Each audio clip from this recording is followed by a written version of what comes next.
नमस्कार, मी वृषाली कदम. जय महाराष्ट्रच्या coffee with Kadam या खास कार्यक्रमामध्ये आपल्या सगळ्यांचं स्वागत आहे. आज कॉफीमध्ये एक अशी असामी आलेली आहे जी 1999 पासून ज्यांनी आमदारकी सातत्यानं ते आमदार राहिले. त्यानंतर असं म्हटलं जातं की ते ज्या पक्षात जातात त्या पक्षामध्ये सत्ता खेचून आणतात. सो ते आणि सत्ता हे कायम एक समीकरण असं राहिलेलं आहे. आपल्यासोबत सचिन अहिरजी आहेत. खूप खूप स्वागत आपलं जय महाराष्ट्रमध्ये. खरं तर गृहनिर्माण राज्यमंत्री म्हणून त्यांची कारकीर्द ही आजही वाखाणण्यात येते. त्यांचं तसं कामही तितकंच होतं, कारण मुंबईचा मुलगा, त्यामुळे मुंबईवर असलेलं प्रेम हे त्यांनी त्यांच्या कामातून आणि पद मिळाल्यानंतर कायम दाखवलेलं आहे. आणि बरं, पद असो किंवा नसो, तुम्ही जितके ॲक्टिव्ह असता, मग ते संकल्पच्या माध्यमातून तुम्ही लोकांसमोर ॲक्टिव्ह होतात. आजही पक्षाचे तुम्ही उपनेते आहात.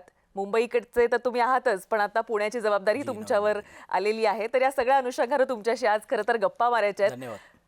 जसं मी सुरुवातीलाच म्हटलं की तुम्ही जिथे जाता तिथे म्हणजे म्हणतो ना, आम्ही असं मीडियामध्ये म्हणतो की you are like a lucky charm. तुम्ही जिथे जाता तिथे सत्ता जाते. हे कसं काय जुळून येतं? नाही, असं म्हणता येणार नाही, कारण का लोकांसमोर जे आहेत ते त्यावेळी दिसतात, पण त्या अगोदर सत्तेच्या अगोदरचं सचिन अहिर हे फार कमी लोकांनी बघितले. म्हणजे 1993-94 साली मी ट्रेड युनियनशी संबंधित झाल्यानंतर 95-96 सालापासून मी संघटनेमध्ये काम करण्याची मूळ सुरुवात केली. आणि तेव्हापासून तर ते लागोपाठ वेगवेगळ्या संघर्ष होतो. म्हणजे ते प्रवाहाच्या विरोधात उभं राहायचं, व्यवस्थापन असेल तर त्याच्या विरोधात उभं राहायचं. तो संघर्षमय काळ झाला. अर्थात लोकप्रतिनिधी पद मिळाल्यानंतर योगायोगाने ते 1 वेळा 2 वेळा 3 संधी त्यावेळीच्या नेतृत्वाने दिली. त्या संधीचा सोना करण्याचं काम जरी केलं असेल, पण तो एक संघर्षमय काळ होता. कारण काय होतो, अनेक वेळा सत्तेतले आमदार म्हणून घेऊन तुमच्यावरती जे जबाबदारी येतात लोकांची आणि अपेक्षा जे असतात ते पण पूर्ण करणं हे तेवढी तारावरची कसरत असते.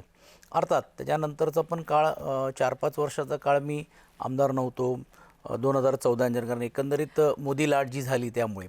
पण त्याच्यानंतर पण ज्यावेळी कमबॅक करण्याची भूमिका घेतली संघटनात्मक हे घेऊन, आणि मग शिवसेनेसारख्या पक्षामध्ये मी आज काम करण्याचा प्रयत्न करतो. आणि संघटनात्मक काम करण्याची एक मनातली इच्छा असल्यामुळे म्हणून निवळ मुंबईमध्ये मी राहतो म्हणून मुंबईचंच प्रतिनिधित्व करण्यापेक्षा ग्रामीण भाग असेल, वाढणारे जे नागरीकरण आणि शहरीकरणमध्ये पण संघटना पोचली पाहिजे, त्या दृष्टिकोनातून मी प्रयत्न करतो. तर असं काही नाही की सत्ता असेल तर सत्तेच्या विरोधात राहिले. आणि शिवसेनेसारख्या पक्षाला तर अशा आहेत की सत्ता त्यावेळी मिळाली तरी देखील काय फार मिळालं अशातला भाग नाही.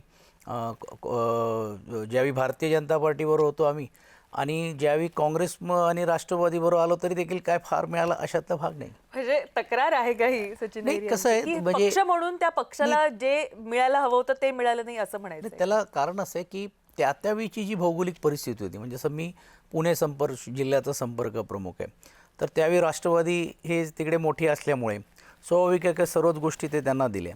ज्यावेळी भारतीय जनता पार्टीवर होतं तर भारतीय जनता पार्टीचं पण वलय त्या जिल्ह्यामध्ये होतं, म्हणून त्या कार्यकर्त्यांना काय मिळालं नाही अशातली भावना आहे. अर्थात मुंबईमध्ये मग आमचं ऐकलं जायचं किंवा मुंबईमध्ये आपण पुढाकार घेण्याचा प्रयत्न करत होतो. आणि तुम्ही बघितलं असेल की महानगरपालिकेमध्ये जो नेहमी आरोप केला जातो की शिवसेनेने युती तोडली, शिवसेनेलाच बॅकस्टॅप केलं असं जे म्हणलं जातं, पण मुळामध्ये जर तुम्ही बघितलं असेल की 2014 आणि 2017लाच भारतीय जनता पार्टीची भूमिका स्वबळावरती झालीच होती. आणि तो प्रयोग त्यांनी मुंबई शहरामध्ये स्वतंत्र महानगरपालिकामध्ये जाऊन लढून करण्याचं काम केलं.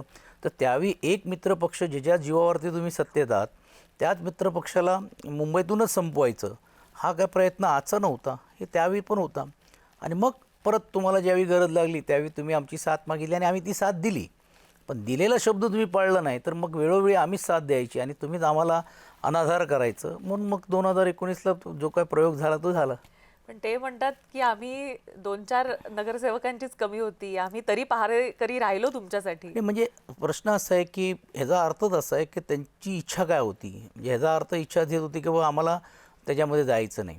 अच्छा, नंतर आल्यानंतर पण तुम्ही राज्य सरकारमध्ये तुम्ही आमच्याबरोबर आहात, आमचा पाठिंबा पाहिजे, विधानसभा लोकसभेमध्ये आमची मदत पाहिजे, पण महानगरपालिकेमध्ये मात्र आम्ही तुमच्याबरोबर नाही, आम्ही वॉचडॉग म्हणून करू. मग माझा प्रश्न असा आहे की आत्ता जे आरोप केले जातात देशामध्ये, नेहरूंच्याबद्दल, इंदिरा गांधींच्याबद्दल आरोप केले जातात आणि मुंबई महाराष्ट्रामध्ये आमच्याबद्दल आरोप केले जातात, ह्यांनी असं केलं त्यांनी तसं केलं, मग वॉचडॉग काय करत होते? सत्ता तर तुमच्याकडे राज्य सरकार तुमचं होतं, मुख्यमंत्री तुमचे होते.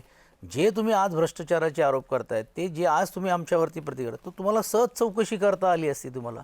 पण त्यावेळी तुम्हाला करण्याची हिंमत नव्हती, कारण तुम्हाला सत्ता राज्याची पाहिजे होती. तर ह्या दुपटप्पी भूमिका आहे. मला असं वाटते त्यात न जाता त्यांनी काय केलं या शहरासाठी, आम्ही काय केलं, हे लोकांसमोर आहेत आणि त्या दृष्टिकोनातून आगामी काळामध्ये महानगरपालिकेला निवडणुकीला सामोरे आम्ही जाऊ.